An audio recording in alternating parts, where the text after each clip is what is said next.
Hello everyone and welcome back. Hope you're having a great day and we're all doing well. So we are well underway into Operation New Blood of Rainbow Six Siege, and the common consensus I am seeing online is that this is the worst season of Siege ever, or at least since Operation Health. And I don't necessarily disagree with that. I won't deny that this is probably the weakest season of Siege we have ever gotten, but I want to look at this season with a perspective of the overall development of Siege which is happening right now, and also some of the true issues with this season. So of course, Operation New Blood brings us a remaster of the recruits. Now fully customizable operators, they can also be played in ranked, and their unique ability is bringing two secondary gadgets at the same time. On paper, that's honestly not a bad operator to have. They're actually both very strong operators and a great addition to the game. However, to a lot of people, this wasn't very exciting considering the old version of recruits pretty much had this same ability as well, albeit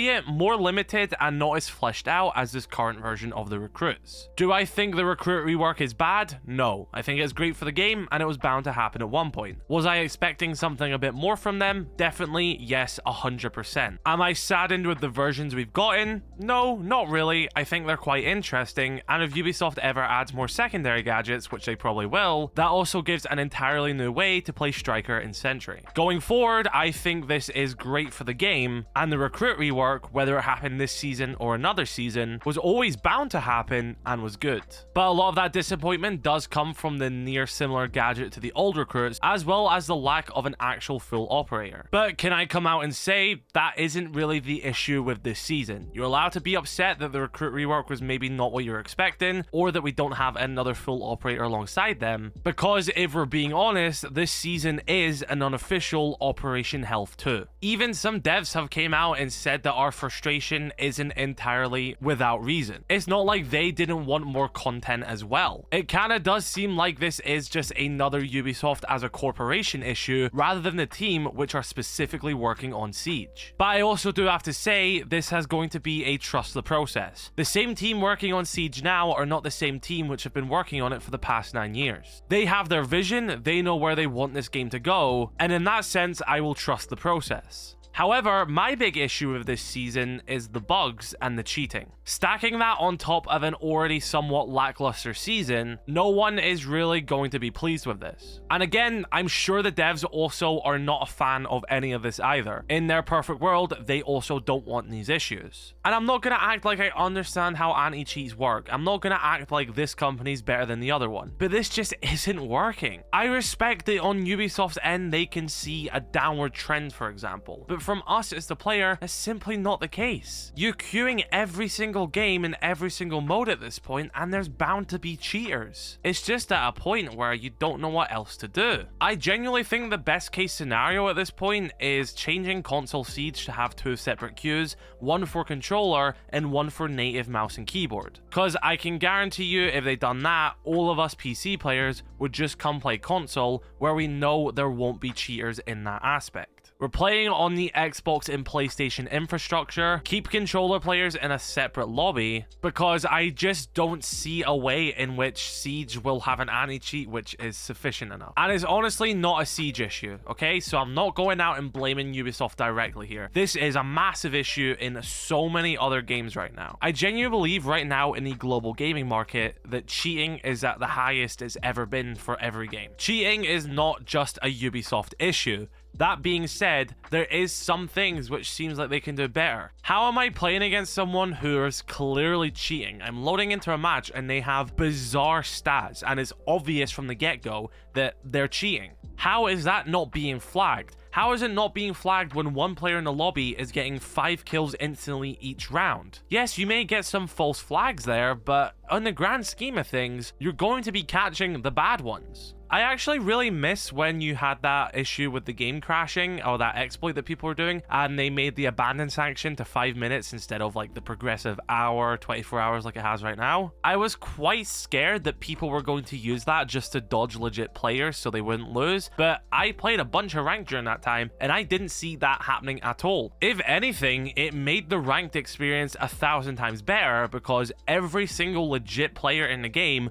would just cancel against a blatant cheater and re-queue once that 5-minute sanction was up. But of course they reverted it now, and we have to go through that boring process of loading into a game, there's a cheater, someone cancels, someone gets on an alt account, you load up, there's a cheater, vice versa, and then it's been 40 minutes since you've actually played your last game and you're already giving up. And I want to talk about the bugs as well, because I also understand that on a technical standpoint, Siege is so much more advanced than other FPSs on the market. As well as this, even though you may think that this current season is lacking in content, and you're allowed to believe that, I don't necessarily disagree with you, there has been no game which has went on as long as Siege, which is 9.5 years at this point, almost going into year 10, that has had this level of support. There have been live service games which have been lasting longer than Siege, but they don't get frequent free updates every single 3 months to the extent which Siege has gotten. I can give my commendations to Ubi that they have kept this game supported very long, frequently, much more than other live service games have. So of course, I do expect bugs. So the standpoint I'm coming here from isn't just, oh, fix bugs, you're bad devs, blah blah blah. I don't believe that. But it's more the test server. I don't understand the point of the test server at all. Half the time, all these bugs that make it to the live build of the game are not present on the test server. Bugs which are present on the test server get reported and still make it to the live version of the game. The test server is just a way to play the ops early at this point. It isn't a way to actually test the season. Very few bugs get fixed. And I imagine there's reasons for that as well. I genuinely don't think it's because the devs are lazy. But for whatever reason that is, you just can't be having that. What is the point of us playing the test server when all this stuff is still going to make it to the live build? You're having bugs with Flores, you're having visual bugs when you play the Vulcan version of the game, you're having the dead zone issue on console, which is making it pretty much unplayable. I'm not a game designer, so I'm not going to yap about how I think that these people are bad at doing their jobs. I have no right to do so, but I'm just saying from the player perspective and someone who does play the test server, it feels like there's a bit of a disconnect there, and it just seems like it's just not doing its job. And I already know that people are going to be dropping comments saying that, like, oh, I'm defending Ubi and stuff like that. I'm not. I'm trying to take a realistic approach looking at the overall situation. I don't think this is a case of the devs being lazy. They didn't want to make a new op. There's no new maps this year. You know, X, Y, Z. I don't think that's the case. You know, if that is the case, where's the map team? I can't imagine they have the year off.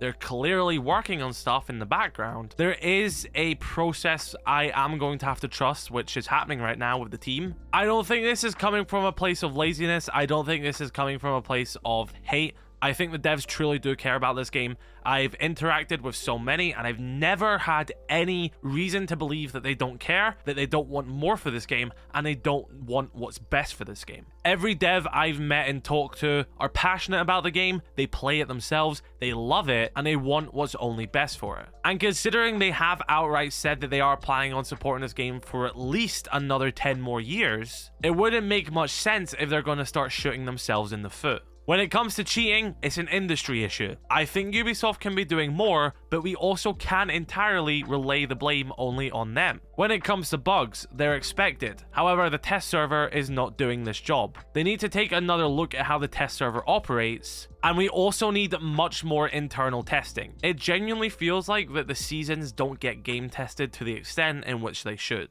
Because something as simple as a controller dead zone bug, no idea how that even makes it to a live version of a game. When it comes to content, yes, I do think this season is lacking. Yes, I do think this overall year could do with some new maps, for example. But I genuinely believe that Ubisoft have their plan, and this season is necessary. I could be wrong. I'm not saying I know everything, but I feel like this is a necessary season, and I do trust their process.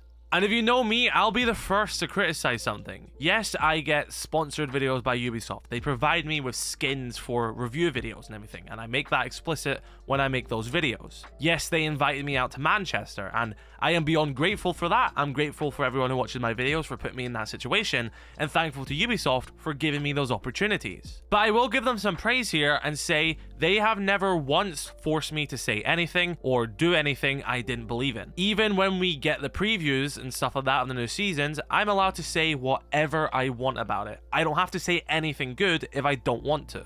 Even the R6 membership, I would like to say Ubisoft provided me with a year subscription of the membership, which I again thank them for. However, I don't like the membership. That is, of course, another talking point in this season. Would people be more open to it if it didn't come in this season? Maybe. But even so, I think that the membership in its current system is bad. I think it has the ability to be a good system. However, having to create a roadmap to explain how you unlock the one skin which they are advertising with it, which is the Warden skin, is just terrible in my opinion. I already have so many people in my comments confused as to why they don't have the Warden bundle, and I have to explain to them, oh, you have to pay for 3 months at a time, and if you actually get those 3 months, you get a player card background as well. But if you miss one of those months, you don't get that piece, and that player card background is no longer available. Also, in 12 months, this will also be available on the marketplace. So you technically have to pay £30 for a skin which is advertised with the membership, but you're actually only getting one piece of that skin, and instead you're also getting another bundle, which is actually just a reskin using the same design which is already on other operators.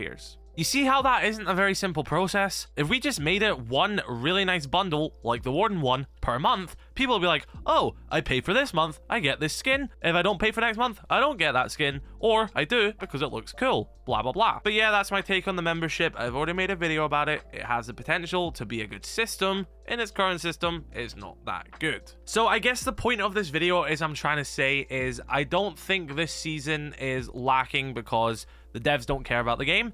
I think this is a Operation Health 2.0 in disguise, and they're just not saying that because you've got other issues such as cheating, and it would be a bit crazy for them to come out and say this is Operation Health 2, and every game you queue is a cheater. People are just going to instantly lose faith in them. Cheating is a massive issue that needs to be dealt with. Individual devs who are not in that department aren't to blame for that, and it is an industry issue, but I'm not really defending anything there. Seasons should not be launching in the state they are in. There needs to be more testing there. The membership needs to be better, and as well as this, the battle passes need a bit more love because they are lacking a bit. But overall, the game is still highly enjoyable. It's still my favorite FPS, and I am looking forward to the future of Rainbow Six Siege. So yeah, be sure to let me know your thoughts in the comment section below. Drop a like on this video if you did enjoy. Subscribe if you're new. I shall catch you all later. I love you all. Stay safe. Peace.